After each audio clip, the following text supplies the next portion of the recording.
नमस्कार। Evidence lecture series में मैं डॉक्टर अमिताभ सिंह एक बार फिर आपका हार्दिक स्वागत करता हूं। आज एविडेंस में बात करेंगे स्टॉपेल की। स्टॉपेल जिसे सेक्शन 115 से लेकर के 117 में डिस्कस किया गया है।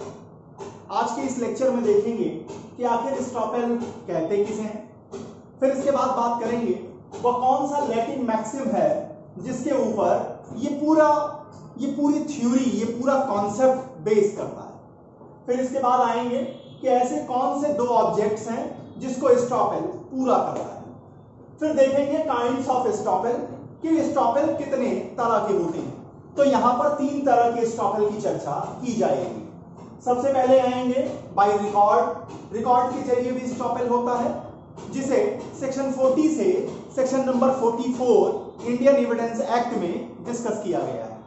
इसके बाद देखेंगे डीड के जरिए कैसे स्टॉपेल क्रिएट होता है और ये एक स्पेसिफिक तरीके का जो स्टॉपेल है ये इंग्लिश लॉ में आपको ज्यादा देखने को मिलता है। फिर इसके बाद आएंगे स्टॉपेल बाय कंडक्ट किसे कहते हैं और सेक्शन 115 से 17 ज्यादातर जो सेंट्रलाइज हो रहा है वो कंडक्ट के जरिए स्टॉपेल के लिए है। फिर इसके बाद आएंगे कि जनरल प्रिंसिपल्स क्या हैं स्टॉपेल के, सेक्शन नंबर 115 को देखने का प्रयास करेंगे। फिर इसके बाद 2 मुकदमे आपके सामने लेके आएंगे। एक है प्रतिमा दास वर्सेस स्टेट का केस है और दूसरा बहरामपुर यूनिवर्सिटी के साथ सनातन गौड़ा जी का मुकदमा होगा। सनातन गौड़ा वाला मुकदमा हमें आपके इसी प्रोफेशन से रिलेटेड है, BA LLB और LLM से ही रिलेटेड ये केस है। इसके बाद बात उठेगी कि ऐसी कौन सी नेसेसरी कंडीशंस का होना जरूरी है स्टॉपेल बाय कंडक्ट को लागू होने के लिए। फिर देखेंगे कुछ एग्जांपल्स के जरिए 7 to 8 एग्जांपल्स के जरिए आपके सामने रखेंगे कि आखिर उन एग्जांपल्स के जरिए आप कैसे स्टॉपेल को लगाएंगे पार्टीज के ऊपर। फिर इसके बाद एक्सेप्शंस ऑफ स्टॉपेल आएंगे कि आखिर वो ऐसे कौन सी पोजीशंस होंगी, कौन सी सर्कमस्टांसेस होंगी जहां पर स्टॉपेल नहीं लगेगा। और इसके बाद सेक्शन नंबर 116 और 117 की चर्चा करेंगे। शुरू करते हैं आज का ये लेक्चर जो है स्टॉपेल के ऊपर। स्टॉपेल आखिर कहते किसे हैं। अब स्टॉपेल का आप ऐसे समझिए कि किसी भी पार्टी को जो किसी मुकदमे में आ रही है या किसी व्यक्ति को, मुकदमे की पार्टी को भी आप समझिए या किसी व्यक्ति को, उसके किसी एक्ट से, उसके किसी ओमिशन से, उसके किसी डिक्लेरेशन से, अगर उसका ये एक्ट, ओमिशन और डिक्लेरेशन पहले के उसके किए हुए काम के विरोध में है, उसके अपोजिशन में है, पहले उसने एक्स कहा था अब वो वाई काम कर रहा है, पहले उसने एक्स काम करने के लिए कहा था अब वो वाई एक्स काम नहीं कर रहा है, पहले उसने एक्स काम करने को कहा था लेकिन अब वो डिक्लेयर कर रहा है कि वो नहीं करेगा, तो ऐसे सर्कमस्टांसेस में उस पार्टी को ऐसा करने से रोक दिया जाएगा, ऐसा करने से उसे मना कर दिया जाएगा, रोक दिया जाएगा। क्यों? क्योंकि इसको आप इस कॉन्सेप्ट को और थोड़ा सा और डेप्थ में ले जाएं कि जब एक व्यक्ति अगर कुछ कहता है, कुछ एक्ट करता है या कुछ नहीं करता है और उसके इस एक्ट से, उसके इस ओमिशन से, उसके इस डिक्लेरेशन से दूसरे व्यक्ति ने उस पर विश्वास किया और विश्वास करके अपने स्टेटस को चेंज किया है, उस विश्वास के ऊपर कुछ आगे कार्रवाई की है, तो अब पहले वाले व्यक्ति को जो भी उसने एक्ट किया है, जो भी उसने डिक्लेरेशन दी है, जो भी उसने ओमिशन किया है, उसके विपरीत जाकर के न तो एक्ट करने दिया जाएगा, न डिक्लेरेशन करने दी जाएगी, ना ही ओमिशन करने दिया जाएगा। इसी कॉन्सेप्ट को स्टॉपेल कहते हैं। स्टॉपेल का मतलब टू स्टॉप, आपको विरोध में अपनी कही हुई बात को पलटने से रोक दिया जाएगा। समाज में आप ये देखते होंगे, हमारे समाज में ऐसे बहुत से लोग हैं, आप देखिए अपने परिवारों में भी देखने को मिलेंगे, कार्यस्थल पे भी आपको ऐसे लोग मिल जाएंगे, वर्क प्लेस पे भी आपको ऐसे लोग मिलेंगे। कभी कभी वो बड़ी कुर्सियों पे भी बैठे होते हैं कि सुबह वो कुछ और कहते हैं, दोपहर में कुछ और कहते हैं, शाम होते होते कुछ और कहने लगते हैं। ऐसे लोगों के लिए स्टॉपेल जरूर पढ़ना चाहिए। और कुछ लोगों के विषय में तो यह भी कहा जाता है कि भैया जब उनसे बात करो तो उनकी या तो बातें रिकॉर्ड कर लो या इन राइटिंग में ले लो। क्यों? क्योंकि कुछ लोग समाज में ऐसे हैं, हो सकता है वो आपके रिसर्च गाइड हो सकता है आपके डिपार्टमेंट के एचओडी हो सकता है डीन हो, कोई भी हो सकते हैं, या आप जिस भी फील्ड में काम कर रहे हैं वहां का आपका बॉस हो, जो कभी गलत होता ही नहीं है। अगर सही हुआ तो क्रेडिट उसकी है, और अगर गलत हुआ तो वो बाकी कर्मचारियों की गलती है, बाकी स्टाफ्स की गलती है। ऐसे लोगों के लिए भी आपको पता होना चाहिए कि स्टॉपेल का आखिर कॉन्सेप्ट क्या है। तो स्टॉपेल का सीधा कॉन्सेप्ट है कि अगर आप कुछ कह रहे हैं, कुछ कर रहे हैं या कुछ नहीं कर रहे हैं, तीनों पे ध्यान दीजिएगा, आपके एक्ट पर, आपके डिक्लेरेशन पर और आपके ओमिशन पर। अगर किसी और व्यक्ति ने विश्वास किया, उस पर विश्वास करके उसने अपना स्टेटस चेंज कर लिया, अब यहां पर आप अपने कहे हुए एक्ट से, अपने किए हुए एक्ट से, अपने किए हुए डिक्लेरेशन से, अपनी की हुई ओमिशन से पलटने नहीं दिया जाएगा, आप उसका विरोध नहीं कर पाएंगे। इसी को कहते हैं स्टॉपेल। अब आते हैं कि ये स्टॉपेल का जो प्रिंसिपल है, ये जो कॉन्सेप्ट है, ये लैटिन के एक फॉर्मूले के ऊपर बेस करता है। क्या है वो लैटिन मैक्सिम, इसको भी देखते हैं। ये लैटिन मैक्सिम है नीमो कॉन्ट्रा फैक्टम स्नम प्रोपियम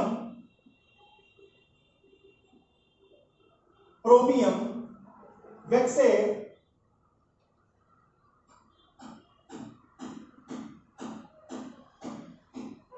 प्रोटेस्ट।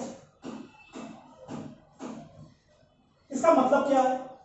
ये लैटिन की एक मैक्सिम है और कह क्या रही है? इसका मतलब है a man's own deed is complete estoppel to an averment in contradiction to it, where a director is a party to the resolution allotting shares, then he is stopped from contending that allotment is invalid. देखिए, English law की ये जो maxim है, ये कह रही है कि अगर किसी व्यक्ति ने किसी डीड को बनाया है, इन राइटिंग में अगर कोई चीज कही है, तो जो भी बातें उस इन राइटिंग में कही हैं उससे उसको मुकरने नहीं दिया जाएगा। एक एग्जांपल के जरिए इसको समझिए। यहां इंग्लिश लॉ समझाता है कि मान लीजिए कंपनी के बोर्ड ऑफ डायरेक्टर्स की मीटिंग चल रही है, उसमें एक बोर्ड ऑफ डायरेक्टर का मेंबर डायरेक्टर बैठा हुआ है। उसी मीटिंग में शेयर्स को अलॉट किया जाता है शेयर होल्डर्स के लिए। बाद में वही डायरेक्टर अगर बाहर जाके ये कहे कि अलॉटमेंट ऑफ शेयर इलीगल था, तो उसे ऐसा नहीं कहने दिया जाएगा। तो इस लैटिन मैक्सिम को जरूर ध्यान दीजिएगा जब आप स्टॉपेल का आंसर लिख रहे हो, चाहे बीएलएलबी में और चाहे अपने मेंस के एग्जामिनेशन में। ये कॉन्सेप्ट है नीमो कॉन्ट्रा फैक्टम स्नम प्रोपियम वेक्से प्रोटेस्ट का, कि किसी भी व्यक्ति को जो भी उसने डीड बनाया है, उस डीड में जो कुछ भी उसने लिखा है, उससे उसको पलटने नहीं दिया जाएगा। इसको और विस्तार से आएंगे जब बाई डीड को डिस्कस करेंगे। अब इसके बाद आते हैं कि आखिर ये जो कॉन्सेप्ट है स्टॉपेल का, ये किन दो ऑब्जेक्ट को पूरा करता है। तो देखिए, इसके दो ऑब्जेक्ट हैं। नंबर एक, हर व्यक्ति से ये उम्मीद की जाती है कि वो सच्चाई का साथ देगा, सच बोलेगा, सही आचरण करेगा। पहली चीज, पहला ऑब्जेक्ट क्या है स्टॉपेल का? जब आपको अपनी बात से मुकरने नहीं दिया जाएगा, तो ये उम्मीद की जाती है कि आप सोच समझ के काम करेंगे, जो बातें सत्य होंगी आप उसी के साथ चलेंगे। और नंबर जो दूसरा ऑब्जेक्ट है, वो ऑब्जेक्ट है हमें दूसरे व्यक्तियों को भी सुरक्षित करना है। आपने अपनी बात कही, आपने कुछ डिक्लेयर किया, आपने कुछ ओमिशन किया, जिसके ऊपर किसी और व्यक्ति ने 2 स्टेप आगे काम कर दिया, उस बात पे भरोसा करके आगे काम कर लिया। अब आप अगर अपनी बात से मुकर जाएंगे, तो उस आदमी का इंटरेस्ट, जो दूसरा व्यक्ति है, उसका इंटरेस्ट डिफीट हो जाएगा। तो उन निर्दोष लोगों के इंटरेस्ट को प्रोटेक्ट करने के लिए भी स्टॉपेल लगाया जाता है। तो 2 ऑब्जेक्ट हुए। पहला ऑब्जेक्ट हर व्यक्ति के लिए है कि ये उम्मीद की जानी चाहिए, या किसी भी सभ्य समाज में ये उम्मीद की जाती है कि आप जो भी कहेंगे वो सच कहेंगे, जो भी बिहेव करेंगे वो सच्चाई में बिहेव करेंगे। और दूसरा, अगर मान लीजिए आप नहीं ही करें तो क्या होगा, तो फिर आपको अपनी बात से पलटने से रोका जाएगा, क्योंकि हमें समाज में बाकी लोगों के इंटरेस्ट को भी प्रोटेक्ट करने की जिम्मेवारी लॉ की होती है। तो ये दो ऑब्जेक्ट पूरा करता है स्टॉपेल। अब आते हैं कि कितने तरह के स्टॉपेल होते हैं। पहला जो स्टॉपेल है जिसे रिकॉर्ड के जरिए स्टॉपेल कहते हैं। अब रिकॉर्ड के जरिए स्टॉपेल को समझिएगा। यहां रिकॉर्ड से हमारा तात्पर्य आपके हाई स्कूल इंटर की मार्कशीट रिकॉर्ड से नहीं है, ना ही मेरा किसी तरीके का तात्पर्य किसी ऑफिशियल रिकॉर्ड से है। यहां हम जिस रिकॉर्ड की बात कर रहे हैं वो जुडिशियल प्रोनाउंसमेंट से है, वो न्यायालय के निर्णयों से निकलने वाले स्टॉपेल पर है। और बाय रिकॉर्ड से जो स्टॉपेल लगता है, बाय रिकॉर्ड से जो स्टॉपेल लगता है, इसे यहां पर मैं लिख दे रहा हूं, बाय रिकॉर्ड से जो स्टॉपेल आपका लगता है उसे सेक्शन नंबर 40 से 44 इंडियन एविडेंस एक्ट में डिस्कस किया गया है। क्लियर? अब सेक्शन 40 से 44 इंडियन एविडेंस एक्ट को पूरे विस्तार से चर्चा करता हुआ अगला लेक्चर आपके सामने आएगा, जिसमें सिर्फ और सिर्फ एक ही टॉपिक को डिस्कस करेंगे और वो होगा स्टॉपेल बाय रिकॉर्ड। इस बात को यही अभी आप इतना समझिए कि धारा 40 से 44 जब आप देखते हैं इंडियन एविडेंस एक्ट की, तो वहां पर यह कॉन्सेप्ट है कि न्यायालय के जो निर्णय होते हैं, जो डिसीजंस होते हैं सिविल और क्रिमिनल कोर्ट्स के, वो भी स्टॉपेल के रूप में लागू होते हैं। कब लागू होंगे, क्या क्या उनकी रिक्वायरमेंट्स होंगी, कब वो ऐसा नहीं लागू होंगे, इन सारी बातों की चर्चा करेंगे एविडेंस के अपने अगले लेक्चर। अब आते हैं जो स्टॉपेल बाय डीड की बात करता है। स्टॉपेल बाय डीड का जो कॉन्सेप्ट है, ये एक स्पेसिफिक कॉन्सेप्ट है इंग्लिश लॉ। इंग्लिश लॉ में यह माना जाता है कि अगर किसी व्यक्ति ने अपने राइट्स को लेकर के, अपने राइट्स के ट्रांजैक्शन को लेकर कोई डीड बनाई है, तो डीड बनाने का मतलब इन राइटिंग में है, आपने उसको अटेस्ट किया है, आपने उस पर सिग्नेचर की है, उस पर सील लगी हुई है। अगर आपने डीड को बना दिया है तो ना बनाने वाली पार्टी, ना उनके अंदर इंटरेस्ट का दावा करने वाले लोग, ना उनके अंदर राइट क्लेम करने वाले लोग, ना ही उनके प्रीवीज उस डीड में जो कुछ भी कहा है उसके अगेंस्ट में कुछ भी नहीं कह पाएंगे। ध्यान दीजिएगा, बाय डीड जो स्टॉपेल लग रहा है, ये इंग्लिश लॉ का एक स्पेसिफिक कॉन्सेप्ट है। और इसका यह मानना है कि अगर किसी व्यक्ति ने अपने अधिकारों के संबंध में, अपने अधिकारों के ट्रांजैक्शन के लिए डीड प्रिपेयर की है, then after making the deed neither the person who make deed nor any person who got interest by such person or who got interest in such property nor their previes can't alter, can't challenge the averments specified in such deed। तो उस deed में कही हुई बात से उस व्यक्ति को, उसके अंतर्गत दावा करने वाले लोगों को, अधिकार रखने वाले लोगों को और उनके प्रीवीज को भी रोक दिया जाएगा अगर कोई वो उल्टी बात कहना चाहते हैं, इनकार करना चाहते हैं। अब आते हैं बाय कंडक्ट स्टॉपेल किसे कहते हैं। बाय कंडक्ट स्टॉपेल को आप समझिए, वो सारा स्टॉपेल जो बाय रिकॉर्ड में नहीं आएगा और जो बाय डीड की कैटेगरी में नहीं आएगा। जो बाय रिकॉर्ड की कैटेगरी में नहीं आएगा मतलब न्यायालय के निर्णयों से जहां पर स्टॉपेल नहीं लग रहा है, और दूसरा जहां आप रिटन इंस्ट्रूमेंट के जरिए स्टॉपेल क्रिएट नहीं कर रहे हैं, उनको, इन दोनों को छोड़ दें तो बाकी सारी जगह पे जो स्टॉपेल निकल के आएगा उसे हम स्टॉपेल बाय कंडक्ट कहते हैं। आचरण के जरिए आप स्टॉपेल क्रिएट कर रहे हैं। अब देखते हैं कि आखिर जनरल प्रिंसिपल क्या है स्टॉपेल का, जिसे सेक्शन 115 में डिस्कस किया गया है। सेक्शन 115 का कहना है, अब इसको भी आप समझिए कि सेक्शन 115 जो है वो जनरल प्रिंसिपल को डिस्कस करेगा, जबकि सेक्शन 116 और 17 स्पेसिफिक एग्जाम्पल की बात करेंगे। ध्यान दीजिएगा, ये तीनों ही सेक्शन जो स्टॉपेल लगाते हैं वो स्टॉपेल बाय कंडक्ट है।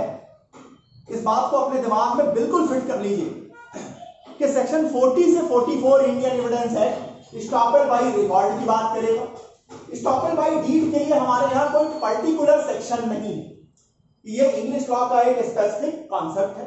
अब इसके बाद बाय कंडक्ट की जब बात करते हैं तो section number 115 Indian evidence act एक जनरल प्रिंसिपल्स की बात करता है, जबकि इसके विशेष उदाहरण स्पेसिफिक इलस्ट्रेशंस अगर आपको देखने हैं तो आपको सेक्शन 116 और 117 देखना होगा।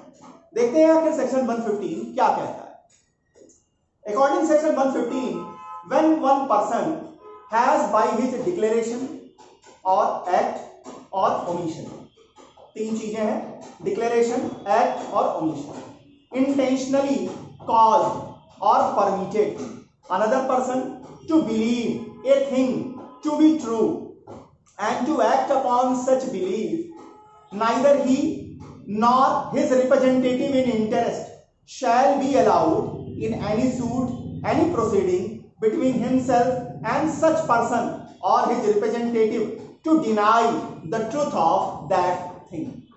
अब इस बात को समझिए। सेक्शन 115 का कहना है कि जब कोई भी व्यक्ति अपने एक्ट के जरिए, अपने डिक्लेरेशन के जरिए या अपनी ओमिशन के जरिए जो काम उसे करना चाहिए वो नहीं करता, एक्ट, डिक्लेरेशन और ओमिशन से किसी बात के सच होने का विश्वास दिलाता है किसी दूसरे व्यक्ति को, किसी बात के सच होने का विश्वास दिलाता है दूसरे व्यक्ति, और दूसरे व्यक्ति ने उस बात पर विश्वास किया और कर करके वो एक स्टेप आगे गया, उसने उस बात पर भरोसा किया और आपके लिए वो एक स्टेप फर्दर आ गया। अब जो भी व्यक्ति ने ऐसा एक्ट, ओमिशन या डिक्लेरेशन की है, वो या उनके रिप्रेजेंटेटिव्स या उनके अंदर इंटरेस्ट में दावा करने वाले लोग, अब उस मुकदमे में, उस कार्यवाही में जो ऐसे डिक्लेरेशन, एक्ट और ओमिशन करने वाले और विश्वास किए हुए व्यक्ति या उसके लीगल रिप्रेजेंटेटिव्स के बीच में है, अपनी बात से मुकरने नहीं दिया जाएगा। तो इसलिए कहा जाता है, स्टॉपेल के लिए अगर आप कहें, हिंदी मूवी में आपको एक सॉन्ग भी नजर आएगा, जो वादा किया वो निभाना पड़ेगा। उसमें एक लाइन में अपनी ओर से और जोड़ देता हूं, जब अपने स्टूडेंट्स को पढ़ाता हूं कि जो वादा किया वो निभाना पड़ेगा, आप तो क्या, आपके पिताश्री को भी आना पड़ेगा। क्यों? क्योंकि आप किसका रिप्रेजेंटेशन करेंगे? अपने फादर का। इसलिए मैं इसमें जोड़ता हूं कि जो वादा किया वो निभाना पड़ेगा। अगर आपने एक्ट किया है, डिक्लेरेशन दी है, ओमिशन किया है, तो ध्यान रखिएगा, जो वादा किया वो निभाना पड़ेगा। तू तो क्या, तेरे पिताजी को भी आना पड़ेगा। कोर्ट ऑफ लॉ में उनकी भी जिम्मेवारी बनेगी। आते हैं आगे। अब यहां पर दो केसेस आती हैं। पहली केस प्रतिमा दास की है स्टेट के साथ। इस केस में क्या हुआ था, एमबीबीएस कोर्स के लिए, डॉक्टरी के कोर्स के लिए प्रतिमा जी का सिलेक्शन होता है। प्रतिमा जी को कहा गया कि आप जितने मार्क्स चाहिए आपने उतने मार्क्स हासिल किए हैं। प्रतिमा का एडमिशन एमबीबीएस कोर्स में हो जाता है। कुछ दिन बाद इनको नोटिस मिलती है कॉलेज की ओर से कि आपका एडमिशन कैंसिल किया जाता है, क्योंकि आपने क्वालिफाइंग एग्जाम में उतने नंबर नहीं हासिल किए जितना कि आपको मिलना चाहिए था, जितना हमें चाहिए था। अब प्रतिमा दास कोर्ट जाती हैं। कोर्ट ने प्रतिमा जी के फेवर में डिसीजन दिया।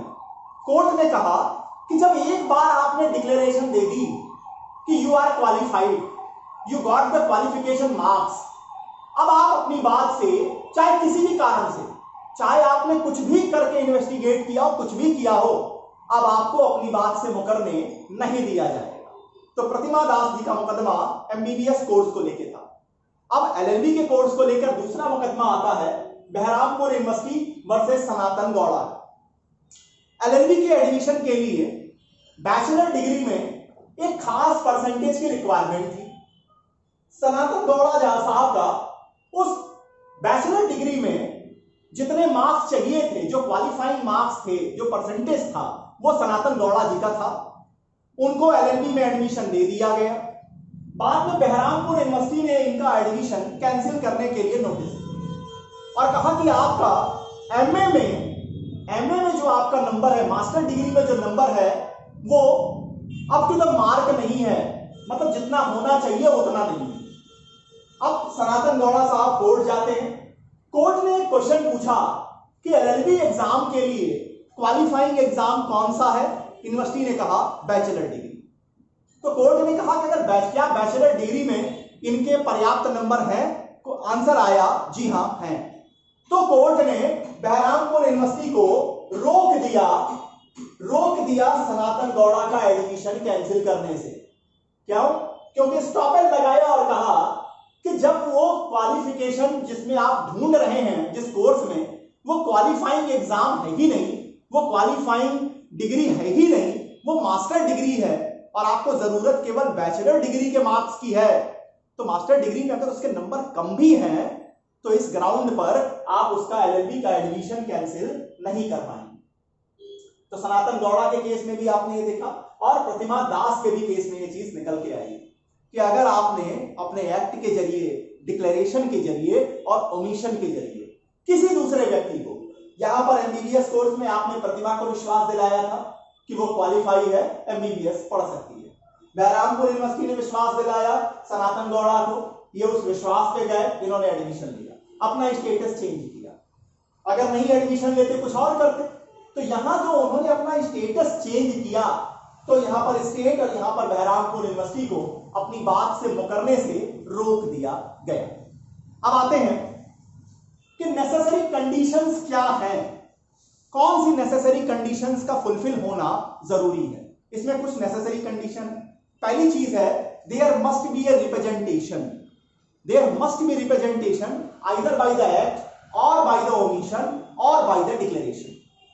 पहले समझिएगा कि किसी भी स्टॉपेल को लगने के लिए पहली जो जरूरत है वो क्या है, एक रिप्रेजेंटेशन आना चाहिए।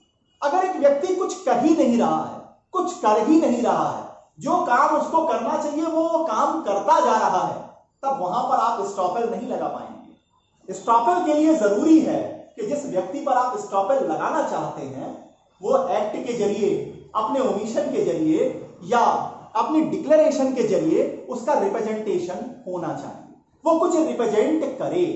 फिर इसके बाद such representation must be related to a fact. ये रिप्रेजेंटेशन किस बात को लेकर होना चाहिए? फैक्ट से रिलेटेड होना चाहिए। नंबर थर्ड, ये जो फैक्ट जिसकी बात की जा रही है वो आज के दिन एग्जिस्टेंस में होनी चाहिए। भविष्य में होने वाली किसी बात को लेकर अगर आज कोई एक्ट किया जा रहा है, आज कोई डिक्लेरेशन दी जा रही है, आज कोई भी ओमिशन किया जा रहा है, तो वहां पर आप स्टॉपेल नहीं लगा पाएंगे। उसके लिए आपको प्रोमिसरी स्टॉपेल देखना पड़ेगा। प्रोमिसरी स्टॉपेल का जो पोर्शन है वो आपका नेक्स्ट वीडियो में आपके सामने लेकर आऊंगा। लेकिन यहां पर आप समझिए सेक्शन 115 से जो 17 का कॉन्सेप्ट है ये कह रहा है कि पहली चीज तो डिक्लेरेशन, एक्ट और ओमिशन के जरिए कोई ना कोई रिप्रेजेंटेशन होना चाहिए। रिप्रेजेंटेशन फैक्ट का रिलेटेड होना चाहिए, फैक्ट्स का होना चाहिए।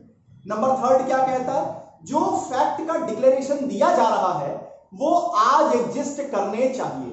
नंबर फोर, दूसरा पर्सन जो है, जो दूसरा व्यक्ति है जो स्टॉपेल लगवा रहा है, वो ऐसे एवरमेंट पर, वो ऐसे डिक्लेरेशन पर विश्वास कर रहा है, विश्वास कर रहा है और उसने अपना स्टेटस चेंज किया।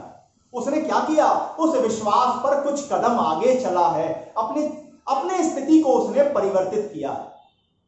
अगर ये चारों चीजें आप पूरी कर देते हैं तो स्टॉपेल आपके फेवर में काम करता हुआ नजर आएगा। कौन कौन सा?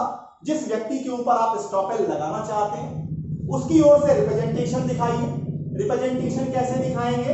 एक्ट के जरिए, ओमिशन के जरिए, डिक्लेरेशन के जरिए। ये रिप्रेजेंटेशन फैक्ट से रिलेटेड होना चाहिए। सीधा मतलब है लॉ से रिलेटेड चीजों पर आप स्टॉपेल नहीं लगा पाएंगे।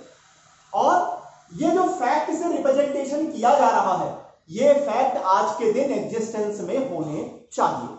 और आपने जो आप स्टॉपेल को लेना चाहते हैं, यूज करना चाहते हैं, आपने उस रिप्रेजेंटेशन पर विश्वास किया, उस एग्जिस्टिंग फैक्ट के ऊपर जैसा वो बता रहे हैं उसकी सत्यता पर आपने विश्वास किया और उस विश्वास पर आपने अपने स्टेटस को चेंज किया।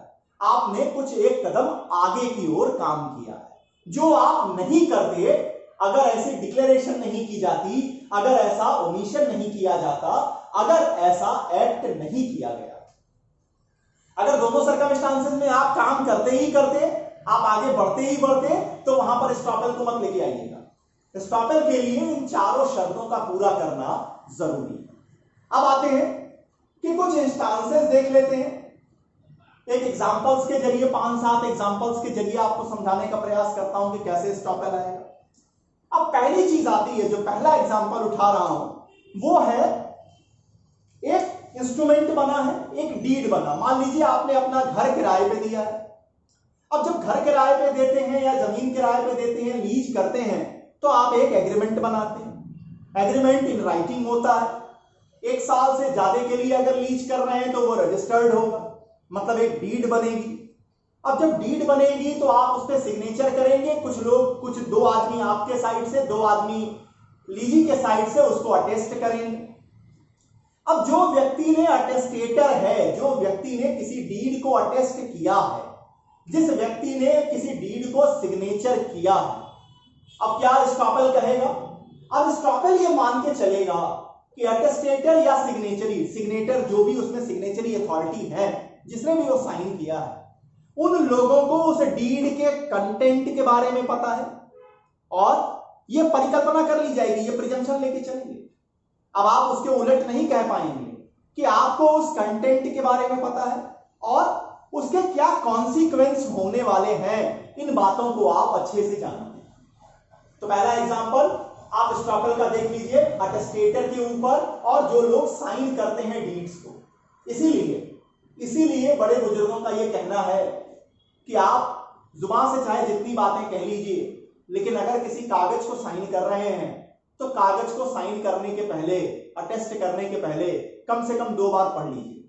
क्यों? क्योंकि अगर बाद में, हमारे देश में आप देखिएगा बहुत सारे लोग हड़बड़ी के बीमार होते हैं, हर काम हड़बड़ी में करते हैं, और जितनी बार हड़बड़ी में आप काम करते हैं उतनी बार आप अपने इंटरेस्ट को प्रोटेक्ट करने से चूक जाते हैं। और कुछ लोग हमारे देश में ऐसे भी हैं, हमारे समाज में ऐसे हैं, जो अपने लोगों पर, अपने मित्रों पर, रिश्तेदारों पर, घर के लोगों पर जरूरत से ज्यादा भरोसा करते हैं। वो लोग भी बिना पढ़े साइन करते हैं। अरे अमुक आए हैं, पिताश्री आए हैं, भाई आया है, ले आइए हम सिग्नेचर करते हैं। ऐसी आदतों से बचिए, वरना कानून के क्षेत्र में आपके अधिकार कोई बचा नहीं पाएगा, आप अपने अधिकारों की सुरक्षा नहीं कर पाएंगे। इसलिए समझिए कि जब किसी कागज पे सिग्नेचर कर रहे हैं, जब कोई लायबिलिटी बियर करने जा रहे हैं, जब किसी चीज को अटेस्ट करने जा रहे हैं, सोच समझ के ही अटेस्ट कीजिए, पढ़ लीजिए उसमें क्या लिखा होगा। अदरवाइज वो ये मान के चलेगी लॉ कि कंटेंट का आपको पता है और उसके कॉन्सिक्वेंस आप अच्छे से जानते हैं। अब आइए नंबर 2 एग्जांपल, जहां एक व्यक्ति जो है वो उधार पे सामान ले रहा है। जहां एक व्यक्ति उधार पे सामान ले रहा है, अब उधार पे वो सामान लेता जा रहा है, इंस्टॉलमेंट या कह लीजिए क्रेडिट पे उसने सामान ले लिया। सामान लिया जनवरी 2021 में। जब विक्रेता ने पैसे मांगने शुरू किए तो अगस्त, सितंबर, अक्टूबर 2021 में वो कहता है कि नहीं भाई साहब, आपका सामान खराब है, आपके सामान की क्वालिटी अच्छी नहीं है। या कोई भी सामान मान लीजिए आपने ऑर्डर किया है जिस पर गारंटी और वारंटी मिली हुई है, अब आप सामान आने से 1 साल बाद कहते हैं कि नहीं भाई इसमें जो है आपकी ये खराबी है, गारंटी आपकी 3 महीने की, 6 महीने की, 9 महीने की, साल भर की है, और आप दिखा रहे हैं कि शुरुआत से ये खराबी है, तो आपको ऐसा कहने से रोक दिया जाएगा। क्यों? क्योंकि जब आपके पास सामान आया, आपने चेक किया, अगर कोई गड़बड़ी थी तो आपको उसी समय उठाना चाहिए था। आपने नहीं उठाया, इसका मतलब आपने ओमिशन किया है। और जब आपने ओमिशन किया, इस ओमिशन के कारण सेलर को यह होगा कि सामान बिल्कुल ठीक है और पैसा उसको मिलना चाहिए, तो वो पैसे का हकदार रहेगा। अब आ जाइए तीसरा एग्जांपल। कहता है कि कोई भी व्यक्ति जो किसी ट्रांजैक्शन में बेनिफिट लेता है, कोई एक ट्रांजैक्शन हुआ जिसमें आपने एक बेनिफिट लिया है, आपको बेनिफिट मिली और आपने उसको रिसीव किया है, तो अगर आपने बेनिफिट ली है तो अब आप उस ट्रांजैक्शन की वैलिडिटी को चैलेंज नहीं कर पाए। चौथा एग्जांपल है जहां एक व्यक्ति की जिम्मेवारी है बोलने की, ड्यूटी टू स्पीक है, बोलने की जिम्मेवारी है, लेकिन उसने क्या किया, वो शांत रह गया, वो चुप रह गया है। अब ऐसी जगह क्या होगा, उसका ये चुप रहना भी बोलने के बराबर माना जाएगा। अब उसे उस बात को डिनाई करने का मौका नहीं मिलेगा। एक इंपॉर्टेंट केस आती है इस पॉइंट पर, केस का नाम है greenwood versus Martins bank limited. देखते हैं इसमें क्या हुआ था, बड़ा इंटरेस्टिंग मुकदमा है ये, greenwood versus Martins bank limited. Martins bank limited, ये हस्बैंड वाइफ का मुकदमा था। हस्बैंड को यह पता था, हस्बैंड इस केस में यह जानता था कि उसकी वाइफ उसके नाम से फर्जी चेक इशू करती है, प्रॉक्सी सिग्नेचर करती है हस्बैंड की और चेक को इशू करती है, ये वो जानता था। और ये चेक इशू करके वो सामान खरीदती है, वो बाकी चीजें करती है। लेकिन हुआ क्या, हस्बैंड ये जानने के बाद भी शांत रहे, कुछ नहीं बोलते थे, कुछ भी नहीं, ना बैंक को उन्होंने इन्फॉर्म किया ना कुछ इन्फॉर्म किया। जब वो चेक प्रोड्यूस किए गए बैंक में कैश करने के लिए, तो बैंक ने सिग्नेचर मिलाई, सिग्नेचर लगभग मिल गई, उन्होंने पैसे दे दिए। अब ग्रीनवुड साहब ने चैलेंज किया कि ये जो सिग्नेचर है ये मेरी सिग्नेचर नहीं है, ये मेरी सिग्नेचर नहीं है, ये मेरी पत्नी की सिग्नेचर है। अब यहां पर कोर्ट ने ग्रीनवुड को ऐसा करने से रोक दिया। क्यों? क्योंकि जब चेक इशू किए गए थे, आपकी नॉलेज में यह चीज आ गई थी कि चेक इशू किए गए हैं जो मेरी सिग्नेचर के बिना है, मेरी सिग्नेचर काउंटरफीट की गई है, तो आपकी जिम्मेवारी बनती थी कि आप इस बात की जानकारी बैंक को दे दें। तो जब आपने अपनी ड्यूटी नहीं निभाई है तो बाद में आपको आपका राइट प्रोटेक्ट करने से भी रोक दिया जाएगा। क्यों? क्योंकि जब आपकी बोलने की जिम्मेवारी थी आपने नहीं बोला। अब आते हैं एक और एग्जांपल है जिसे हम स्टॉपेल बाय एक्विसेंस कहते हैं। एक्विसेंस क्या है? एक्विसेंस को आप मौन सहमति समझिए। यहां भी देखिए मौन सहमति थी पति की ओर से। अब मौन सहमति एक्विसेंस को और अच्छे एग्जांपल से आपको समझाता हूं। आपके पास जमीन का एक टुकड़ा है, आपके पास आपकी एक लैंड है, आपकी परमिशन के बिना मैं उस लैंड पर इंटर करता हूं, मैं उस लैंड पर पहुंचता हूं, उसका पोजीशन लेता हूं और उसमें धुआंधार तरीके से डेवलपमेंट का काम शुरू कर देता हूं। विकास का काम, देश ही विकास के नाम पे चल रहा है, तो आप भी विकास का एग्जांपल समझिए। धुआंधार जो है विकास का काम शुरू कर देता हूं। आपको इस बात की जानकारी हो जाती है कि अमिताभ जी आए हैं, वो जमीन का पोजीशन ले चुके हैं और अब वहां पर वो बिल्डिंग कंस्ट्रक्शन करने की फुल फ्लेज तैयारी कर रहे हैं और धुआंधार काम चल रहा है। आप कहते हैं कि ठीक है यार, डेवलप ही तो कर रहा है, करने देते हैं। आप क्या कहते हैं? जमीन किसकी है? आपकी है, लेकिन आप मुझे उस पर डेवलपमेंट का काम करते से नहीं रोक रहे हैं। ध्यान दीजिएगा, जब बिल्डिंग बिल्कुल बन के तैयार हो जाती है, जब बिल्कुल रंग रोजन हो जाता है, व्हाइट वॉश हो जाता है, सब कुछ बिल्कुल चकाचक हो जाती है, तब आप आते हैं। अब आप मुझे रोकते हैं कि भाई साहब आप इस बिल्डिंग पर कैसे आ गए, आपने इस जमीन पे ये बिल्डिंग कैसे बना दी। देखिए, उसी रास्ते से आप डेली ऑफिस जा रहे थे, उसी रास्ते से आप आ जा रहे थे, सब कुछ कर रहे थे, सब कुछ आपकी जानकारी में था। उस समय आपने कुछ नहीं कहा, आपने सोचा यार पहले बना लेने दो, जमीन के कागज तो मेरे पास है, फिर हम इनको कैच कर लेंगे, इनको रोक देंगे। तो आपको बाद में ऐसा करने से मना कर दिया जाएगा।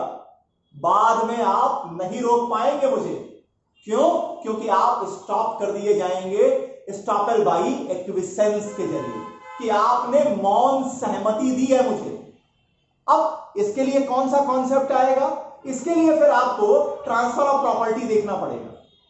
एक्विसेंस स्टॉपेल को आप ट्रांसफर ऑफ प्रॉपर्टी में देखना पड़ेगा कि आपको फिर मुझे क्या करना होगा कि जितना भी मैंने स्ट्रक्चर खड़ा किया है, जितना भी मेरा इन्वेस्टमेंट आई है, इसकी आज के दिन जो मार्केट वैल्यू होगी, या तो आप मुझे वो प्रोवाइड करेंगे या अपना इंटरेस्ट मुझे सेल करेंगे। आप फिर मुझे रोक नहीं पाएंगे। इसलिए ध्यान दीजिएगा, अगर कहीं कोई आपके अधिकारों में हस्तक्षेप कर रहा है तो आवाज बड़ी दृढ़ता के साथ बुलंद कीजिए, अदरवाइज एक्विसेंस स्टॉपेल के लिए तैयार रहिए। अगला एग्जांपल लेते हैं कि मान लीजिए कि आप किसी मुकदमे का एग्जांपल लीजिए। मुकदमे में आपको समझाते हैं कि रमेश जी का मुकदमा नरेश जी के साथ है। रमेश जी का मुकदमा नरेश जी के साथ है।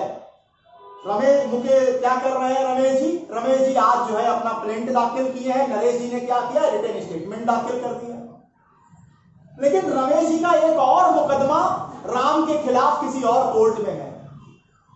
राम के खिलाफ वाली कोर्ट में जो इन्होंने अपने बारे में, अपने प्रॉपर्टी के बारे में बातें कही हैं, क्या उसके उलट उसी प्रॉपर्टी के बारे में ये बातें नरेश वाले मुकदमे में कर पाएंगे?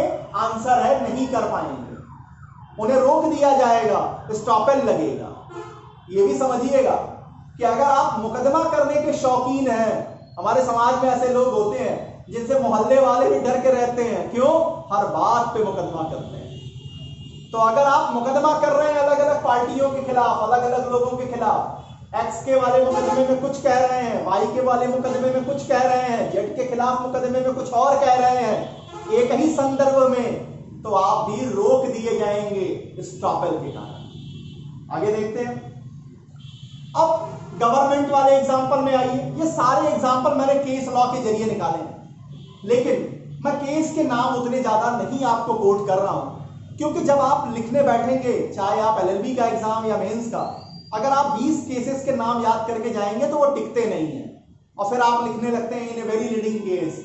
इसलिए उसको मैंने एग्जाम्पल के जरिए आपको समझाने का प्रयास किया।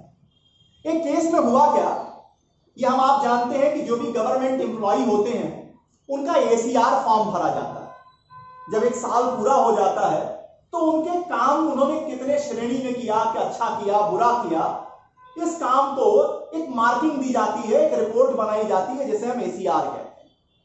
अब गवर्नमेंट ने क्या किया, किसी एम्प्लॉय के 15-20 साल जो उसने काम कर लिया, उन्होंने एसीआर नहीं भरा। भाई कहां गवर्नमेंट अथॉरिटीज के पास समय कहां है? अगर इन बेचारों के पास समय ही होता तो आज पीएसयूज में डिसइन्वेस्टमेंट करने की जरूरत पड़ती। अगर यही नालायक किसी काम के होते तो क्यों एक बार जिन चीजों का नेशनलाइजेशन किया गया 50 साल के अंदर ही, आज उनको फिर से प्राइवेट सेक्टर में क्यों देने की जरूरत पड़ रही है? उसका कारण यही है कि यहां पर सरकार ने क्या किया, 15-20 साल बाद उस एम्प्लॉय के एसीआर को उन्होंने भरा और 15-20 साल बाद जो एसीआर भरा गया उसमें कुछ बैड एंट्री कर दी गई, कुछ उसके खिलाफ एंट्री की गई। अब उस व्यक्ति ने अपना पक्ष रखना चाहा। गवर्नमेंट ने कहा कि नहीं नहीं, ये तो पुराने एसीआर की बात है, लेकिन कोर्ट ने कहा कि नहीं, जब आपने अपनी जिम्मेवारी नहीं निभाई, जब एसीआर को एक निश्चित टाइम फ्रेम के अंदर पूरा करके देना होता है और आपने नहीं दिया है, आपने 15 साल का एसीआर इकट्ठा भरा है, तो उस व्यक्ति को भी अधिकार मिलेगा उस पर अपनी बात रखने का, अपना ऑब्जेक्शन रेज करने का। आप रोके जाएंगे। गवर्नमेंट को कहा गया कि आप रोक दिए जाते हैं स्टॉपेल के जरिए। क्यों? क्योंकि जो ओमिशन आपने किया है, लीगल ड्यूटी बनती है आपकी, आप उस व्यक्ति को बताइए कि आपके काम करने की शैली ठीक नहीं है। अगर आप 20 साल बाद बता रहे हैं 15 साल पहले की गलती को, तो अब उसे नहीं रिकॉग्नाइज किया जाएगा। यह भी एग्जांपल रहा स्टॉपेल का। अब आते हैं कि एक्सेप्शंस क्या हैं, कहां पर स्टॉपेल नहीं लगेगा।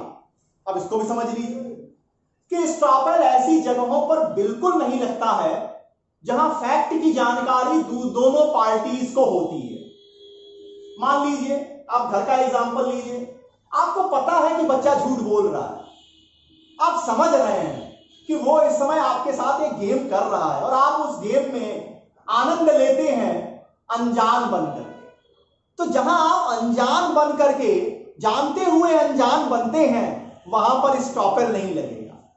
तो अगर मान लीजिए किसी व्यक्ति ने अपने एक्ट के जरिए, ओमिशन के जरिए या डिक्लेरेशन के जरिए किसी एक फैक्ट को आपके सामने सच के रूप में बताया, लेकिन आप उस सच का भी सच जानते हैं और फिर भी आप उस आदमी पर भरोसा करके एक कदम आगे बढ़ जाते हैं, तो आपके फेवर में स्टॉपेल नहीं आएगा। क्यों? क्योंकि आपको सच्चाई अच्छे से पता। नंबर सेकंड, जहां स्टॉपेल नहीं लगेगा, स्टॉपेल कभी भी लॉ के ऊपर नहीं लगेगा। किसी एक्ट स्टैट्यूट के अगेंस्ट में स्टॉपेल नहीं लगेगा। आगे बढ़िए। पब्लिक पॉलिसी के खिलाफ आप ऐसा कोई भी एक्ट, डिक्लेरेशन, ओमिशन जो कि पब्लिक पॉलिसी के खिलाफ हो रहा होगा, वहां पर भी एस्टॉपेल का कॉन्सेप्ट लागू नहीं होगा। तो ये आ गया आपका कि एक्सेप्शंस क्या क्या है। अब आ जाते हैं कि सेक्शन नंबर 116 और 117 क्या कहता है। अभी तक हम जनरल कॉन्सेप्ट को देख रहे थे। जनरल कॉन्सेप्ट में भी सेक्शन 115 कंडक्ट के जरिए एस्टॉपेल की बात कर रहा है। इसका एक और इंपॉर्टेंट पोर्शन है जिसे हम प्रोमिसरी एस्टॉपेल कहते हैं, और प्रोमिसरी एस्टॉपेल भी कॉम्पिटिटिव एग्जाम्स में लगातार पूछा जाता है। तो प्रोमिसरी एस्टॉपेल का जो सेकंड वीडियो आपके सामने आएगा वो प्रोमिसरी एस्टॉपेल को लेकर के होगा, और जो तीसरा लेक्चर होगा वो आपका होगा एस्टॉपेल बाय रिकॉर्ड सेक्शन 40 से लेकर 44। अब देखते हैं सेक्शन 116 का बेयर क्या कहना है। सेक्शन 116 कहता है no tenant of an immovable property or person claiming through such tenant shall during the continuance of such tenancy be permitted to deny that the landlord of such tenant had at the beginning of his tenancy a title of such immovable property। अब यहां देखिए, आपने एक मकान को किराए पे लिया, आपने खुद किराया लिया है या आपने एक किराएदार से उस मकान को किराए पे लिया है। तो जब आप खुद ही किराएदार के रूप में आए हैं तो जिस व्यक्ति से आपने मकान लिया है, अब अगर आप उसी की ओनरशिप को चैलेंज करने लगेंगे कि नहीं नहीं इनका टाइटल ठीक नहीं है, इनके टाइटल में बहुत सारे डिफेक्ट हैं, तो आपको ऐसा करने से रोक दिया जाएगा। क्यों? इसका लॉजिक क्या है? आपके अधिकारों की ओरिजिन कहां से हुई है? आपके अधिकारों की ओरिजिन ही हुई है उस व्यक्ति के अधिकार से, और जहां से आप ओरिजिनेट हुए हैं आप उसी को चैलेंज करना चाहते हैं, तो सेक्शन 116 यहां आपको ऐसा करने से रोक देगा। आगे देखिए सेक्शन में क्या कहता है।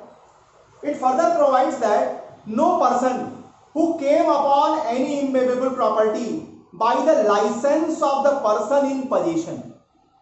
अब सेक्शन 116 को समझिए, किराएदारों पर हो गया, और अगर किसी व्यक्ति ने आपको इमूवेबल प्रॉपर्टी पर कोई लाइसेंस दिया है, कोई पर्सनल राइट आपको दिया है, अब आप लाइसेंस होल्डर हैं और आप ही लाइसेंसर जो है जिसने लाइसेंस दिया है, आप ये कहते हैं कि नहीं भाई साहब उसका टाइटल ठीक नहीं है, उसके पोजीशन में दिक्कत है, उसके राइट ठीक नहीं है, तो आपको ऐसा कहने से रोक दिया जाएगा।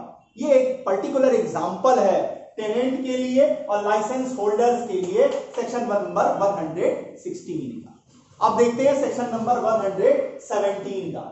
सेक्शन 117 ये प्रोमिसरी नोट्स के ऊपर और बाकी चीजों के ऊपर काम करता है। क्या कह रहा है?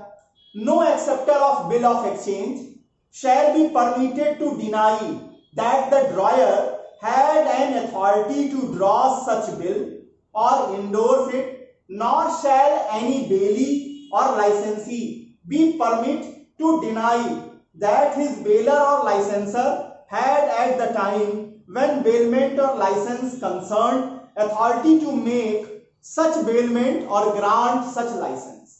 अब सेक्शन 117 में आइए कि बिल ऑफ एक्सचेंज को आप एक्सेप्ट कर रहे हैं, आप लाइसेंसी हैं, आप बेली हैं, तो आप बेलर के राइट को चैलेंज नहीं कर पाएंगे, लाइसेंसर के राइट को चैलेंज नहीं कर पाएंगे, ये नहीं कह पाएंगे कि उसे लाइसेंस देने का राइट नहीं था, उसे बेलर होने का राइट नहीं था, या आप अगर किसी बिल ऑफ एक्सचेंज को एक्सेप्ट कर रहे हैं तो आप ये नहीं कह पाएंगे कि जिसने वो बनाया है, जो ड्रॉयर है, उसके पास ये करने की अथॉरिटी नहीं थी। क्यों ऐसा? लॉजिक सेम है, आपके राइट्स कहां से ओरिजिनेट हुए हैं? उसी व्यक्ति से ओरिजिनेट हो रहे हैं जिसके अधिकारों को आप चुनौती देना चाहते हैं, तो कानून ऐसा करने से आपको रोक देगा। इतनी बातें रही एस्टॉपेल के लिए। उम्मीद करता हूं कि सेक्शन 115 से 117 समझने में ये लेक्चर आपको मदद करेगा। अगर मेरा ये प्रयास आपको पसंद आ रहा है तो इस वीडियो को ज्यादा से ज्यादा लाइक करें, शेयर करें, और अगर एस्टॉपेल पर आपके कुछ और भी सवाल हैं तो कमेंट सेक्शन में आपके सवालों का बेसब्री से इंतजार रहेगा। अगर इस चैनल पे आप नए हैं तो इस चैनल को सब्सक्राइब कीजिए, अपने मित्रों के साथ शेयर कीजिए। अब एविडेंस लेक्चर सीरीज में जो अगला लेक्चर होगा वो प्रोमिसरी एस्टॉपेल को लेकर होगा। क्या कहते हैं प्रोमिसरी एस्टॉपेल, होता क्या है, लॉर्ड डेनिंग ने सबसे पहले इस चीज को एनालिसिस की थी, विस्तार से बताया था। कौन सा मुकदमा था, लॉर्ड डेनिंग कहना क्या चाहते थे, भारत में यह कॉन्सेप्ट कब लागू किया गया और किस तरह से भारत में प्रोविजन स्टॉपेल डेवलप हुआ है, सारी चीजों को लेकर अगले लेक्चर में आपके सामने आऊंगा। तब तक के लिए बहुत बहुत धन्यवाद। नमस्कार।